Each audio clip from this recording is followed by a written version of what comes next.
Welcome to the Complete AI Guide podcast, brought to you by GeorgeEbbyMatthew.com. It really feels like we're navigating a fascinating, almost wild frontier in AI right now, doesn't it? It absolutely does, yeah. On one hand, it's this exhilarating golden age of experimentation, new breakthroughs almost daily. But on the other hand, it feels a bit like the Wild West when it comes to actually applying that AI. Right, the implementation part. Exactly. Companies are racing to AI-ify everything, often with these huge promises that, remind some of us of the dot-com boom and maybe the bust era, too. That's a good comparison, actually. There's definitely a similar hype cycle feeling. And our research into this landscape, though, it uncovers this recurring theme. The biggest hurdle, the root cause of most AI initiatives falling short, it isn't actually the technology itself. No, it's usually not. This fundamental issue of poor strategic alignment. Bingo. Essentially, the AI is often a fantastic solution, potentially, but for the wrong problem. So this deep dive is really all about helping you shift your perspective. Instead of jumping to, which shiny new AI tool should we use? We really need to start with, okay, what kind of solution does this problem genuinely require? That's spot on. It's such a subtle shift, but it's absolutely critical. What we've consistently found in our analysis is, look, not all AI is created equal. Right. And crucially, neither are the problems we're trying to solve with it. And while that might sound kind of obvious. It does a bit. Yeah. But in the rush to adopt, this vital distinction just gets lost. Yeah. So often. Okay. So today we're going to, unpack why this happens, journey through the different modes of AI implementation, and then hopefully arm you with the strategic questions that should guide your choices. This is all drawn directly from our extensive research, of course. Yeah. It's really about being deliberate, truly deliberate, rather than just, reactive with your AI investments. Okay, so if strategic alignment is the cornerstone, let's peel back those layers. Let's understand why this mismatch happens so often and what it really looks like. Yeah, let's do that. Our findings, like you said, clearly indicate most AI adoption failures aren't because the tech is bad. It's because there's this fundamental misfit. It's like, I don't know, trying to use a Formula One car to drive on a muddy, winding off-road trail. Exactly. Both incredible machines, right? Right, but completely wrong for the terrain. Totally wrong. And it's often astonishing, honestly, how easily businesses can overlook that basic incompatibility. They get captivated by the allure of the latest large language model or the newest AI platform. The shiny object. The shiny object, exactly. Yeah. Without first taking a deep breath and really dissecting the problem they're trying to solve. They go tool first, not problem first. And that oversight. Well, it doesn't just lead to wasted investment, though. It certainly does that. Yeah. It breeds frustration. It erodes trust in AI across the whole organization. That's dangerous. It really is. And it can even make people resistant to future AI initiatives, even ones that are well aligned. It's a strategic misstep, plain and simple. And it's one our research flags again and again. Okay, that makes perfect sense. So to give our listeners a clearer map here, our research identifies that organizations tend to fall into three distinct camps or modes of AI implementation. That's right, three main modes. And what's interesting is that these aren't always conscious, thought-out choices, are they? Often it's just the default path people take. Very often, yeah. It just sort of happens. Okay, let's unpack them then. Mode number one we call automation, or essentially rule-based systems. The mantra here is kind of just set it and forget it. Yeah, pretty much. Think of these as straightforward, deterministic systems. They operate purely on predefined rules. If condition X happens, action Y automatically follows. No surprises, no learning on the fly. Right, like an automated payroll system following strict tax laws, maybe. Or a simple spam filter blocking emails based on certain keywords. Exactly. And look, for the right tasks, this mode is incredibly powerful. Its strengths are definitely efficiency, predictability, consistency, rock-solid consistency. So if you have stable, really well-defined tasks with clear, unchanging rules, think routine data entry, basic quality control checks, certain manufacturing steps, automation is your workhorse. But the downside... Well, its rigidity is also its Achilles heel, right? If the environment or the rules start changing frequently. Which they often do. Relying only on rule-based automation is, it's like our research note says, it's like building a brittle house of cards. Okay. One unexpected gust of wind, a shift in customer behavior, new market conditions, and the whole thing can just collapse because it can't adapt. Understood. Okay, so if automation is about those fixed rules, What happens when we need more intelligence? Maybe, but we still want human oversight. Ah, good question. That brings us neatly to our second mode, AI-Augmented Workflows. Right. And the tagline here really says it all. Let the system help, but humans stay in the loop. Precisely. This is where AI acts more like a co-pilot. It enhances human capabilities. It doesn't replace them entirely. Okay, like what? Give me an example. Um, Imagine a financial analyst using AI to sift through just mountains of quarterly reports, looking for market trends. The AI finds patterns the analyst interprets. Okay. Or maybe a doctor getting AI-powered suggestions for diagnostic paths. But the doctor, the human, makes that final nuanced decision. Got it. And this mode, in my view, this really embodies AI's greatest superpower. What does it mean? Augmentation, not replacement. Its strengths are immense because it blends the best of both worlds intelligently. How so? Well, AI is brilliant at complex analysis, pattern recognition, and huge data sets, flagging anomalies humans might miss. But by keeping a human in the loop, you retain that essential judgment, the ethical consideration, the ability to handle weird exceptions. Right, the stuff machines aren't good at. Exactly. Yeah. And that's critical for tasks needing a delicate touch, customer service, legal document review, medical diagnosis, like we said. It's a collaborative intelligence. It respects the unique strengths of both the human and the machine. Leads to more robust, more trustworthy outcomes. That collaboration sounds incredibly powerful. Okay, but what about when we really want true autonomy? When the system needs to kind of figure it out on its own? Is that where our third mode comes in? AI-driven agents. That's exactly where it comes in, yes. And what are the immediate, red flags we need to think about there? Right. So the third mode is AI-driven agents. And the guiding principle here is we'll tell it where to go. It figures out how to get there. Okay.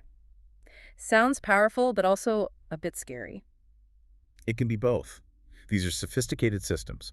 They're capable of learning, adapting, often making independent decisions to achieve goals, but within certain defined parameters. Hopefully. Like what kind of systems? Think of maybe an autonomous trading agent, optimizing a portfolio in real time, adapting to market shifts constantly. Or a smart logistics system, dynamically rerouting delivery trucks based on live traffic and weather. Okay, I see. Their core strength is definitely adaptability and problem-solving in dynamic, unpredictable environments. Yeah. They can optimize processes, react to new information in ways rule-based systems just can't. But the red flags, you mentioned red flags. Yes, the red flags are significant. There's inherently less direct control, much less. There's a higher potential for unpredictable outcomes. And crucially, they're generally not suitable for highly regulated, sensitive, or high-stakes areas. Why not? Well, using an AI agent for critical compliance workflows, for example, Yeah. that's genuinely like, as our research puts it, lighting a match in a fireworks factory. Whoa. The risks of unintended consequences or even just subtle misinterpretations by the agent leading to major regulatory breaches, they're simply too high in those contexts. Got it. Control versus adaptability again. Exactly. So as you can see, picking the wrong mode from these three automation augmentation agents, it's not just a minor error. Right. It can cause a cascade of problems. Right. Significant wasted investment, like we said, a rigid system that just can't cope with reality, or even a really deep-seated loss of trust in AI across your whole organization just because it was fundamentally misapplied in the first place. So understanding this framework, these three modes, it helps us pinpoint why the how of AI implementation is just as crucial as the what. That brings us perfectly to the proactive part. Okay. How do we move from just understanding these modes to actually making smarter choices up front? Right. Our analysis shows leaders need to ask the right questions before picking an AI solution. So this next part is about those critical questions, right? Helping steer clear of those misfits. Absolutely. Let's break down some of these key strategic dimensions, and we can link them back directly to the three modes and explain why asking these questions first is so vital for that strategic alignment we keep talking about. Okay, first question. First, you absolutely need to ask, how much flexibility do we need versus how much control? Okay. This is a direct filter for your choice. If you require absolute granular control where every single output must be predictable, auditable. Like that nuclear power plant example you hinted at? Exactly. Or maybe financial reporting. Then automation, or perhaps a heavily human-supervised augmented system, is likely your best bet. Zero room for error. Makes sense. But if your environment is highly dynamic, and you can tolerate more autonomy for the system to adapt and explore possibilities, then agents might be considered. But again, with extreme caution and really clear boundaries. Like the smart city energy grid example. Perhaps, yeah. Yeah. More flexibility needed there. Okay, dimension 2. Second, how structured is the data we're working with? This is huge. Why? Because different AI types really thrive on different data structures. Rule-based systems, they adore perfectly structured, clean, consistent data. Spreadsheets, databases, that kind of thing. Right. Augmented workflows, they can handle more complexity. They often blend structured data with less structured stuff like text or images, and they benefit from that human interpretation layer. Okay. And agents? Agentic systems can sometimes learn from highly unstructured data, but honestly, their reliability and predictability often go way up with clearer, more structured inputs. Think about a sales forecast system. If it only uses neat historical sales figures, automation might work. But if it needs to read the news... It's exactly. If it needs to interpret market news, social media sentiment, competitor announcements, then augmentation, or maybe even agents, become relevant. Much messier data. Got it. Third dimension. Third, do we need high reliability or high adaptability? This is a fundamental trade-off. It demands a really honest assessment. Okay. For processes where consistency, accuracy, error-free execution are absolutely paramount, the financial transaction processing automation is generally the way to go. Reliability is key. And adaptability. For dynamic, evolving problems where the solution itself needs to shift and learn in real time, maybe optimizing a supply chain during unforeseen disruptions, like a pandemic or a natural disaster, agents offer that adaptability. And augmentation sits in the middle. Augmented workflows, yeah, they often provide a really powerful balance. You get reliable AI insights, but you keep that adaptable human judgment. Okay. Fourth, we're getting through these. Fourth, how much human oversight is required or even desired? This question hits both operational efficiency and, crucially, trust. How? Well, augmented workflows are built around the human-in-the-loop idea, right? So oversight is an integrated part of the process. Right. Automation, once it's set up, needs minimal human intervention day to day, but it also offers very little flexibility if things go off script. You need to intervene then. And agents? For agents, oversight often becomes this complex management task. You're often monitoring and intervening after actions have been taken, not necessarily during the decision itself. Think about medical diagnoses versus optimizing website ad placement. Huge difference in required oversight. Massive difference. One demands human in the loop, the other might tolerate more autonomy. Okay, and the last one. You said it was critical. Yes, finally, and maybe most critically. What is our actual risk tolerance? Actual. Yeah, and I really mean not just the one we say out loud in board meetings. Okay, fair point. This raises a hugely important question about honest self-assessment, especially when you're thinking about agentic systems for sensitive areas, compliance, customer interactions, critical infrastructure. So what's the real question here? Are you truly prepared for the potential for unpredictable outcomes? Or the extensive need for human validation, maybe even remediation, if an autonomous system makes a costly mistake? It's about being realistic about the downsides and the safety nets you need, not just starry-eyed about the potential upsides. That's a sobering thought. It needs to be considered. So these questions, they help leaders avoid those common misfits we talked about. They force a deep look at the problem's true nature, the organizational context, before anyone rushes to buy the latest tech. Designing intelligence for the challenge, not just adopting tech. Exactly. That's the goal. That's a fantastic framework.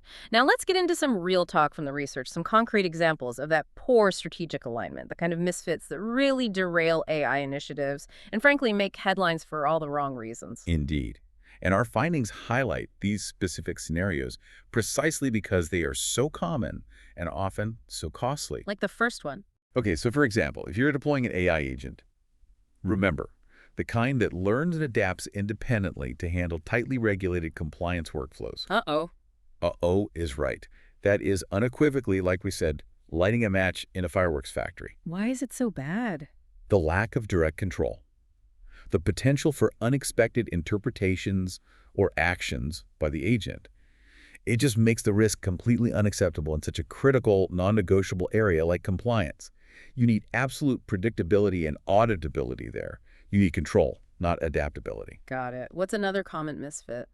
Another frequent one we observed, deploying rigid, rule-based automation in a fast-changing, customer-facing experience. Ah, the brittle house of cards. Exactly. That's building that brittle house of cards. Yeah. Customer expectations, market conditions, your own product offerings, they evolve rapidly these days. Constantly. Constantly. A static, automated system just cannot keep pace. And what happens?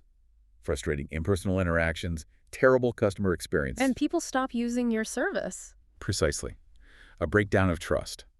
It's basically a system designed to fail under any kind of real-world pressure or change. Okay. And the third big one. And finally, a really big one. If the goal is simply to eliminate human involvement altogether from complex, nuanced, or strategic processes, Trying to automate everything. yeah, trying to fully automate things that maybe shouldn't be, our research strongly suggests you're fundamentally misunderstanding AI's true superpower. Which is? Augmentation, not replacement. Look, full automation is sometimes appropriate for truly routine, low-risk tasks, sure, but attempting to remove humans from where their judgment, their empathy, their creativity is essential, that's just missing the point entirely. AI is the co-pilot, not always the autonomous driver. Exactly. It really excels as that powerful co-pilot in so many situations. So in all these cases. In each of these misfits, the problem isn't that the AI technology itself is inherently bad or incapable. Often it's brilliant tech. It's that its application is fundamentally misaligned with the nature of the problem, or the operating environment, or the desired outcome. The tech could be amazing, but if it's the wrong tool for that specific job, it will always underperform or even cause harm. Okay. So what does this all boil down to then? What's the core conclusion from the research? Yeah, bringing it all together. Our research makes it abundantly clear. The goal isn't simply to get more AI. That's not it. No, definitely not. The actual goal is to find or maybe build the right kind of intelligence for the right kind of problem. Yeah. It's all about precision and purpose, isn't it? Not just volume or hype. Exactly. Precision and purpose. That sums it up perfectly. My final piece of advice for leaders, really, based on everything we've discussed, is this. Okay. The next time a vendor pitches you that next-gen, agentic, autonomous, LLM-powered solution, you know the pitch. Oh, yeah. Heard it a few times. That promises to solve absolutely all your problems. Yeah. Just pause, take a breath, and then ask them, but more importantly, ask yourself, does this genuinely match the problem we actually have, or is it just going to inflate it, make it more complicated? Good question. That kind of critical thinking, that pause, it's paramount. It helps cut through the hype and make genuinely effective, strategically sound decisions that will actually deliver value in the long run. That's a really powerful thought to leave us with. So, just to summarize the key takeaway from this deep dive for everyone listening, the true power of AI, it seems, lies in strategically aligning your technology choices with the specific problem you're trying to solve. It's not about just adopting the latest thing because it's new and shiny. It's about building purpose-built intelligence. Purpose-built intelligence. I like that. Now, for you, our listeners, something to consider. What's the biggest AI misfit you've seen out there in the wild? Or maybe even experienced yourself? What really stands out to you from our discussion today about these three modes of AI and those strategic questions that should guide our choices? Think about how these insights could maybe shift your next conversation about AI. Thank you for joining us on this deep dive. You've been listening to the Complete AI Guide podcast, brought to you by GeorgeEBMatthew.com. We'll catch you next time.